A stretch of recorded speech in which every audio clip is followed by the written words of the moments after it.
வராகியை பஞ்சமி நாளினில் கண்டு வணங்கி வந்தால் பெரும் இன்பங்கள் தங்கிடச் செய்திடுவாள், வரும் துன்பங்கள் தீர்த்திடுவாள்.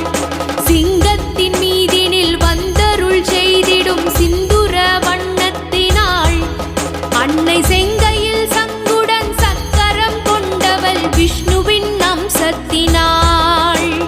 பச்சை நிறத்தவள் இச்சை